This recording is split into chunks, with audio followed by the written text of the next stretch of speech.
자, 우리가 살아간다라고 하는 것은 어쩌면 이 끊임없는 선택이라고 하는 것을 하고 있다라고 해도 과언이 아닙니다. 왜냐하면 무언가를 하기 위해서는 선택을 하지 않고서는 불가능하기 때문이죠. 제가 지금 이렇게 이야기를 하는 것도 제가 무언가를 선택해서 하는 행위라고 할 수 있습니다. 근데 이 선택이라고 하는 것은 다른 말로 바꾸면 이 포기하는 것이라고 할 수도 있죠. 선택과 포기라고 하는 것은 늘 함께 가기 마련이라는 거예요. 여러분들이 지금 이 자리에 앉아 있는 것도 바로 선택이죠. 여기까지 오기까지의 선택을 통해서 오신 겁니다. 어떤 믿음을 통해서 또는 어떠한 신념을 통해서 여러분들이 선택을 했고 또 이 자리에 앉아 계신 것이죠. 그러므로 이 이외의 많은 가능성은 여러분들이 포기하시게 된 거야. 우리가 경제학 용어로 기회 비용이라고 하는 말이 있는데요. 그 기회 비용이라고 하는 것은 여러 가능성, 기회라고 하는 것 중에 하나를 선택하면서 잃어버리게 되는, 포기하게 되는 이 나머지를 일컬어서 하는 말입니다. 그러고 보면 우리의 삶은 무언가를 선택하고 그와 동시에 무언가는 포기되는 이 연속의 과정이라고 할 수 있다는 거예요.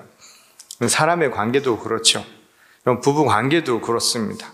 내가 이 여인을 내 아내로 선택함과 동시에 나는 수많은 여성들을 포기하게 된 겁니다. 이거는 대단히 자기 과신이라고 할 수 있겠죠. 그래서 어느 순간 시간이 지나면서 근거 없는 이 자신감이 기회 비용에 대한 생각을 갖게 만들죠. 이 여인을 선택함으로 인해서 내가 포기한 것에 대한 아쉬움, 안타까움. 근데 그때 꼭 기억해야 할 것이 있습니다. 그것은 뭐냐면 자기도 선택받았다라는 바로 그 사실입니다.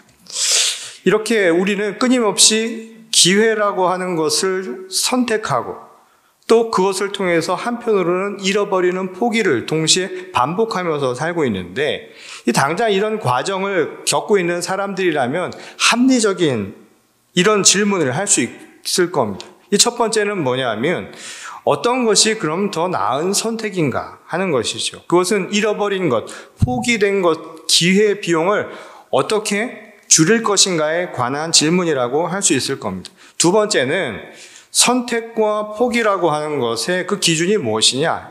이것을 결정하는 가장 중요한 근거가 무엇인가에 관한 질문입니다. 가장 합리적인 선택을 하게 만드는 기준이거나 또는 내가 가장 최상의 가치라고 믿는 그 어떠한 기준에 관한 질문이라고 할 수 있겠죠. 이 여하간 이 둘 질문에 대해서 만족할 만한 답을 구하지 못한다면 그의 선택은 잘못된 선택이거나 아니면 결과적으로 후회하게 만들 가능성이 굉장히 커진다는 것을 의미하는 겁니다. 이 믿음이라고 하는 것도 그래서 우리가 살아가면서 행하는 인간의 행위 중 하나라고 볼 수 있겠죠. 그렇다면 믿음도 역시 어떠한 선택을 하고 무언가는 포기해야 하는 과정이라는 것을 의미합니다. 그러니까 믿음을 고백하고 이를 지켜서 행하는 것, 그러면서 포기되는 것들을 우리는 삶을 통해서 늘 경험하기 마련이라는 거예요. 그래서 어떤 경우는 예수를 믿고 나서 이 마음대로 하지 못하는 게 생겼다라고 후회하는 분들도 계실지 모르겠습니다. 또는 예수를 믿고 나서 내가 손해보는 일이 더 많아졌다고 생각하는 분이 생길 수도 있을 것이고 또는 억울한 부분이 있다라고 생각하는 부분도 있을 겁니다. 근데 중요한 것은 바로 그 지점에 자기 신앙의 현재가 있다는 거예요. 내 현 주소가 바로 그런 순간에 나타나기 마련이라는 것이죠. 그래도 많은 사람들이 신앙생활을 계속 유지하고자 하는 까닭은 무엇일까요? 그것은 믿음으로 인해서 발생하는 열매가 더 크다고 믿기 때문입니다. 말하자면 은혜가 내가 포기된 것보다 훨씬 크다고 믿기 때문에 많은 사람들이 여전히 신앙생활, 곧 믿음을 갖고 있는 것입니다. 이 세속적인 가치, 그 기준만 가지고서는 아주 설명하기 어려운 그 무언가가 거기 있다는 것이죠. 오늘 우리가 읽은 구약의 본문에서 모세는 바로 그 근거를 생명이라고 하는 관점을 통해서 우리에게 이야기를 하고 있죠. 이 궁극적인 생명의 문제는 오직 하나님의 손에 달려있는 문제이기 때문이라는 거예요. 우리가 분명한 사실 하나는 생명은 인간이 자기의 생각이나 자기의 판단이나 자기 마음대로 되지 않는 것임을 우리는 알고 있죠. 그 어느 누구도 자기 판단이나 자기가 원해서 이 땅에 나온 사람은 없습니다. 그냥 우리는 이 땅에 어떻게 하다가 나오게 된 것이죠. 그리고 세상을 살아가면서 삶과 관련된, 생명과 관련된 모든 문제는 내 선택만 가지고 가능한 것이 아니라는 것을 우리는 너무나 잘 알고 있죠. 이 주변의 환경이나 또는 여러 가지 상황, 곧 하나님의 섭리가 아니고서는 불가능한 일이 있다는 것이 바로 생명이 가진 특징이라는 거예요. 무엇보다 생사라고 하는 것의 문제, 살고 죽는 것의 문제는 선택지가 하나밖에 없지요. 죽거나 살거나 이 중간이 없다는 바로 그것이 가장 중요한 다른 선택과의 차이라는 겁니다. 그래서 생명에 관한 한 우리가 가장 합리적인 선택을 한다고 해보면 과연 무엇이겠느냐는 거예요. 바로 하나님의 말씀, 모든 생명의 근원이요, 모든 생명을 주재하시는 하나님의 말씀을 따르는 것이야말로 가장 합리적인 선택이라고 지금 모세는 주장하고 있는 것이죠. 오늘 본 말씀 19절에서 20절 말씀을 보면 내가 오늘 하늘과 땅을 불러 너희에게 증거를 삼노라. 내가 생명과 사망과 복과 저주를 내 앞에 두었은즉 너와 네 자손이 살기 위하여 생명을 택하고 내 하나님 여호와를 사랑하고 그의 말씀을 청종하며 또 그를 의지하라. 그는 내 생명이시요 내 장수이시니 여호와께서 내 조상 아브라함과 이삭과 야곱에게 주리라고 맹세하신 땅에 내가 거주하리라. 지금 이 이야기는 출애굽 이후 광야 생활을 하던 이스라엘 민족에게 모세가 전한 말이죠. 이 생명이라고 하는 절대 기준이 어디 있는가? 바로 그것에 대한 강조를 하는 권면의 말씀이었습니다. 이 저주와 사망의 길이 아니라 축복과 생명의 길을 가려면 하나님의 말씀을 선택하라는 거예요. 그것은 이 생명에 관한 아주 중요한 문제이기 때문이라는 것입니다. 이 시장에서 우리가 마음에 드는 것을 선택하는 것과는 전혀 다른 성질의 것이 바로 생명의 문제라는 거예요. 이 선택이라고 하는 것은 사람의 취향에 따라서 얼마든 달라질 수 있지요. 그리고 한 번 선택한 것을 후에 다시 선택할 수도 있습니다. 물을 수가 있는 거예요. 근데 생명은 한 번 선택하면 다시 물을 수 없는 단 1회의 기회만이 주어진 게 생사의 문제라는 겁니다. 그러니까 생명은 이 죽음과 경계를 마주하고 있는지는 몰라도 생명과 죽음은 함께 공존하기 힘든 거라는 거예요. 그러니 자칫 잘못 선택을 해서 이 사망의 길에 들어서는 순간 다시는 회복할 수 없는, 다시 되돌릴 수 없는 인간의 명운이 달린 문제이니 항상 주의하고 명심하라고 지금 모세는 권면하고 있었던 것이죠. 결국 모세는 이 말씀을 통해서 당시 이스라엘 민족에게 이 이야기를 했던 거예요. 정녕 너희들이 살기를 원하느냐라고 되물었던 것이죠. 그럴 수밖에 없었던 것이 당시 이스라엘 민족이 하나님의 말씀에 순종하지 않았기 때문입니다. 그러니까 하나님의 말씀을 선택하지 않은 자들로 보였던 것, 그 생명의 길로 가지 않는 것이 마치 죽음을 불사한 사람들처럼 보였다는 거예요. 이 생명의 길을 가기 위해서 따라야 할 하나님의 말씀을 순종하지 않은 그들에게 바로 지금의 현실을 되돌아보라고, 직시하라고 지금 그들에게 따끔한 일침을 놓은 것이었죠. 살고 죽는 게 취향의 문제가 아니듯이 이 생명의 근원인 하나님의 말씀을 따르지 않는 것은 결국 호불호의 문제가 될 수 없다는 것을 일깨워준 말씀이었던 겁니다. 다시 말해서 궁극적인 선택이 아니라 절대적인 순종을 지금 요구하고 있었던 거예요. 그래서인지는 몰라도 오늘 예수님도 오늘 우리가 읽은 본문 바로 앞에서 5장 17절 말씀에서 우리에게 이런 이야기를 하셨죠. 이 하나님의 말씀, 율법이라고 하는 것과 예언자의 말을 폐하러 오신 것이 아니라 완성하러 왔다라고 이야기를 하신 바가 있습니다. 이 말씀은 우리가 순종의, 절대적 순종의 대상이 되어야 할 이스라엘의 율법이 뭔가 부족해서 보충하러 오신 것이 아니라는 것을 이야기해 준 것이죠. 그러니 당시 모세가 이야기한 것처럼 하나님의 말씀, 율법의 1.1획도 틀린 것은 아니라는 거예요. 그런데 여기서 완성하다라고 하는 이 말이 그래서 중요하죠. 이 완성한다 이 말은 플레라오라고 하는 이 헬라 말을 썼는데 이 말의 의미는 실현한다라고 하는 것에 가까운 의미를 가지고 있습니다. 예수께서 우리를 찾아오신 것, 요한의 고백처럼 이 태초에 말씀에 계셨는데 그분이 육신의 몸을 입고 우리를 찾아오셨습니다. 그 말씀이 우리를 찾아오신 예수 그리스도를 뜻하는 것이었죠.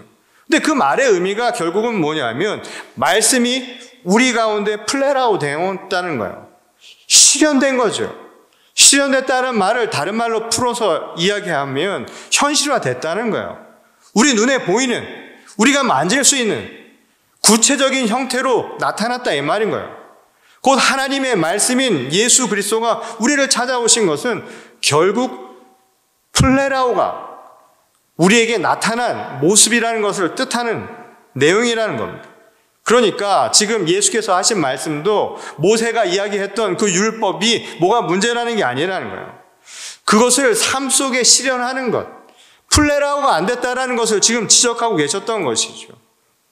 이 플레라오라고 하는 것의 의미를 그래서 우리가 이해하는 것은 우리 신앙생활에 아주 중요한 부분이 될 수 있습니다. 이 생명이라고 하는 게 단순한 선택의 문제가 아니듯이 이 생명의 길인 하나님의 말씀도 이 죽은 글자로 남아서는 안 된다는 거예요. 다시 말해서 하나님의 말씀이 우리 삶 속에 실현되어야 하기 때문이란 겁니다. 그런 점에서 예수님이 이 오래전 율법의 내용을 다시 해석해 준 오늘 이 5장의 말씀은 아주 중요한 의미를 우리에게 가르쳐 주죠. 이 실제로 산상수훈 이후에 예수님의 말씀이요. 내가 여기에 온 것은 율법을 폐하러 온 것이 아니라 그것을 완성하기 위해 오셨다 하시고서는 우리에게 율법의 내용들을 하나하나 조목조목 이야기하면서 그것의 의미를 밝혀주셨죠. 오늘 우리가 읽은 신약의 본문 말씀은 그 중에 한 사례를 우리가 함께 읽은 것입니다. 이 예수님은 오늘 본문 말씀에서 이렇게 이야기를 하셨습니다. 거짓 맹세하지 말라. 이것은 율법의 한 조항이에요. 율법에 나와 있는 이 이야기를 한 것이었죠. 여기서 율법이 강조한 것은 헛맹세를 하지 말라. 그 말은 맹세한 것을 지키라 라고 하는 의미를 갖는 것이었죠. 근데 놀랍게도 예수님은 이 말을 어떻게 다시 바꾸어서 해석을 했냐면 도무지 맹세하지 말라는 거예요. 이 말은 뭐냐면 아예 맹세를 하지 말라는 거예요. 예전에 율법에서는 어떻게 가르쳤냐면 헛맹세를 하지 말라고. 그러니까 맹세한 것을 지키라고 해서 그 행위를 굉장히 강조를 했습니다. 근데 예수님은 아예 하지 말라고 지금 이야기하는 거예요. 맹세를 하지 말라고 한 것이었습니다. 이 말의 의미가 무엇이었을까요? 이것을 통해서 우리는 왜 예수님이 완성하러 왔는가라고 하신 말씀의 의미를 깨달을 수가 있죠. 그것은 예수님이 그 뒤에 하신 내용만 봐도 알 수 있는데 결국 예수님이 강조하신 것은 나타난 행위, 그게 아니라 그 이면에 숨은 우리들의 마음과 의도에 대한 이야기를 하고 계셨다는 것을 알 수 있다는 거예요. 보통 사람들이요, 맹세를 할 때 보면 대개 어떤 때 주로 맹세를 하는가? 그때는 상대방에게 내 의지나 또는 내 주장이 옳다, 진의 여부를 강조할 때 주로 맹세를 하는 경우가 있습니다. 그래서 전혀 불가능한 예를 들기도 하죠. 어떻게 맹세를 하냐면 하늘에 두고 맹세를 하는 거예요. 내가 하늘을 걸고 맹세한다고. 근데 그거는 검증이 불가능하잖아요. 하늘을 두고 맹세를 하고. 또 어떤 분들은 아버지의 이름을 걸고 할 때도 있습니다. 아버지의 이름을 걸기도 하고. 또 결과적으로 맹세를 할 때는 어떤 경우도 있냐면 손에 장을 지진다고 하죠. 내가 이거 안 하면 손에 장을 지진다. 지금까지 제가 손에 장을 지진 분을 못 봤어요. 그 상대방이 내가 하는 말을 믿게 하기 위해서 그런 맹세를 하는데 결국 중요한 것은 이런 것들은 진리의 말씀을 지키는 것과는 아무런 상관이 없는 거예요. 결국 거짓말을 하는 사람이 이게 무슨 소용이 있겠느냐는 것이죠. 그러고 보면 사람들이 모이는 곳마다 이 거짓말이 차고도 넘치는 경우를 보게 되죠. 이 사람들이 살아가는 세상에 이 거짓말이라고 하는 것이 만연되어 있다는 거예요. 오늘날은 온라인, 오프라인 가릴 것 없이 뭐가 진리인지, 뭐가 진실인지 정말 구분하기 어려운 시대를 살아가고 있죠. 예전에는 물건을 팔면서 이 장사하시는 분이 항상 하시는 말씀들이 있었습니다. 그거 아시죠? 이거 미치고 파는 거예요. 그거 믿으십니까? 정신이 나가지 않고서는 물건을 팔면서 미치고 파는 사람이 세상에 어디 있겠어요? 그건 당연한 것이죠. 그러나 요즘은 이런 말들이 이제는 그냥 흥정 거래를 할 때 하는 것이라고 우리는 의뢰 생각할 정도가 되었습니다. 그러다 보니 요즘에는 어느 정도의 거짓말은 소통에 오히려 도움이 되는 경우도 있어요. 사람들이 의뢰 그러는 것처럼 이해를 하고 넘어간다 이 말입니다. 제가 가끔씩 카페 같은 데 있다 보면 여성분들이 들어오면서 서로 인사하는 것을 볼 때가 있어요. 근데 뭐라고 인사를 하냐면, 어머, 너 어쩜 이렇게 예뻐졌니? 그렇게 인사하는 경우를 제가 많이 들었습니다. 제가 무슨 그 외모 평가를 하는 건 아닌데요. 근데 제가 앞만 봐도 그 말의 진실성이 잘 안 느껴질 때가 있습니다. 물론 그 말에는 서로를 위로하고 또 서로를 격려하려는 무슨 차원에서 본다면 그 정도의 거짓말, 이것은 삶의 활력소가 될 수도 있겠죠. 그러니까 결국 중요한 것은 뭐냐면 이 말이라고 하는 것의 결과라는 거예요. 이 말의 결과로 얻는 것이 무엇인가? 그리고 그것이 누구에게 이익이 가는가를 보면 그 말의 진위 여부를 알 수 있다는 것입니다. 아무리 진실이 아니더라도 그것이 상대방을 위한 것이라면 그것은 얼마든지 우리가 이해하고 용납할 수 있는 것이에요. 근데 그것이 결국 자신의 탐욕을 위하고 자기 자신을 위한 것이라면 그 거짓은 부당한 것이 될 수 있다는 겁니다. 되게 그런 말일수록 특징이 뭐냐면 미살구가 엄청 많죠. 그래서 옛말에도 믿음직한 말은 믿업지 않고 아름다운 말은 믿업지 않다라는 말이 있습니다. 그러니까 믿음직한 말은 아름답지 않고 아름다운 말은 믿업지 않다. 이 말만 번드르르하게 이 정의를 외치면서 불의한 일을 하는 사람들이 있죠. 이 공정이라고 하는 것을 이야기하면서 실제는 불공정을 행하는 사람들이 있습니다. 그리고 진실을 주장하면서 밥 먹듯이 거짓말하는 사람들이 있잖아요. 그것은 말 속에서 제대로 그 삶이 실현되지 않았다는 것을 보여주는 증거라는 거예요. 그러니까 말하자면 자기 뱃속이나 채우려는 이 믿업지 못한 말일 뿐이라는 것이죠. 곧 말이라고 하는 것이 삶 속에서 실현되지 않으면 그런 결과가 나타난다는 거예요. 그래서 예수님은 이렇게 말씀하시죠. 오직 너희 말은 옳다 옳다 아니라 아니라 하라. 이에서 지나는 것은 악으로부터 나오니라. 이 말씀은 이 말의 흑백 논리를 이야기하는 게 아닙니다. 말하자면 이것과 저것이다 라고 하는 것을 이야기하는 게 아니에요. 이 세상의 다양하고 복잡한 현상들을 어떻게 하나의 기준만 가지고 말할 수 있겠습니까? 그게 아니라 자기 말을 내세우지 말라는 거예요. 이 중심을 자기에게 두고서 나는 율법에 따라 살겠습니다. 그렇게 맹세를 한들 그거 아무 소용이 없는 일이라는 겁니다. 그러니까 율법을 지키는 행위, 율법을 행하는 그 행위를 문제 삼은 게 아니에요. 지금 예수님은 율법주의자들이 가르치는 것처럼 그렇게 지켜 행하는 모습을 문제를 삼는 게 아니라 그것을 행하는 바로 의도, 그 마음속에 지금 진위 여부를 묻고 계신 것이죠. 그리고 그 숨은 위선을 지적하고 계셨던 거예요. 그냥 아무리 입으로 하늘을 두고 땅을 두고 자기 머리를 두고 맹세를 한들 그것은 소용이 없는 일이라는 겁니다. 그것이 하나님께 향해 있지 않는다면, 하나님의 말씀에 중심을 뿌리를 내리지 않는다면 그것은 아무 소용이 없는 맹세일 뿐이라는 거예요. 그것은 예수님이 우리에게 가르쳐 주신 율법을 예를 들어봐도 알 수 있죠. 우리에게 주신 예수님의 계명은 사랑하라는 것이었습니다. 여러분, 사랑하라는 것도 한번 생각을 해보세요. 우리는 사랑이라고 하는 말을 굉장히 추상적으로만 생각을 하는데 현실적인 관점에서 한번 생각을 해보세요. 그게 내 삶의 실현이 되는 게 어떤 모습인가요? 이거를 구별하는 게 오늘 예수님의 말씀에 의하면 좋아하는 것과 사랑하는 것의 구별을 보면 알 수 있다는 거예요. 사람들은 사랑하라는 예수님의 말씀도 좋아하는 것 정도밖에 하지 못할 때가 있다는 겁니다. 그게 무슨 말이냐면 좋아하는 것과 사랑하는 것에 가장 큰 차이가 있죠. 그 차이는 나는 좋아한다 이거예요. 사랑한다는 너를 사랑한다는 거예요. 그건 아주 분명한 차이가 있죠. 좋아하는 것은 내가 좋아하는 것이고요. 사랑은 상대방을 사랑하는 거예요. 중심이 다른 겁니다. 좋아하는 것은 나를 기준으로 호불호가 갈려서 좋아하는 것이고, 사랑은 상대방을 위한 것이라는 이야기인 것이죠.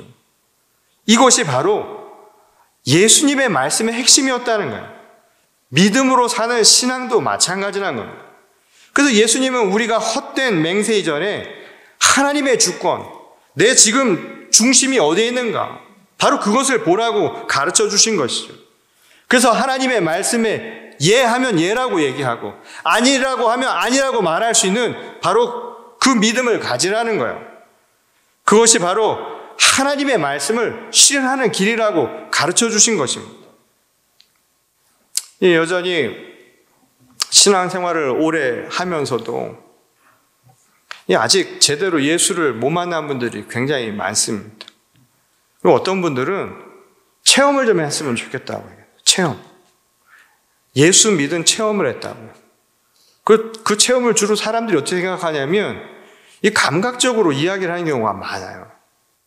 성령의 임재를 받아갖고 뜨거워지고 알 수 없는 말을 하거나 이런 것들 감동을 예수 체험이라고 생각하는 분들이 굉장히 많은데요. 물론 그것도 알 수 없는 하나님의 능력이니까 예수의 체험이겠죠. 그런데 보다 명확한 예수의 체험은 뭐냐면 우리 선택에 달려 있습니다. 그것은 뭐냐면 하나님의 말씀을 내 삶에 실현하는 거예요. 하나님의 말씀을 내 삶을 통해서 플레라오 완성해 나가는 것입니다. 그것이 곧 예수를 체험하는 길이라는 거예요.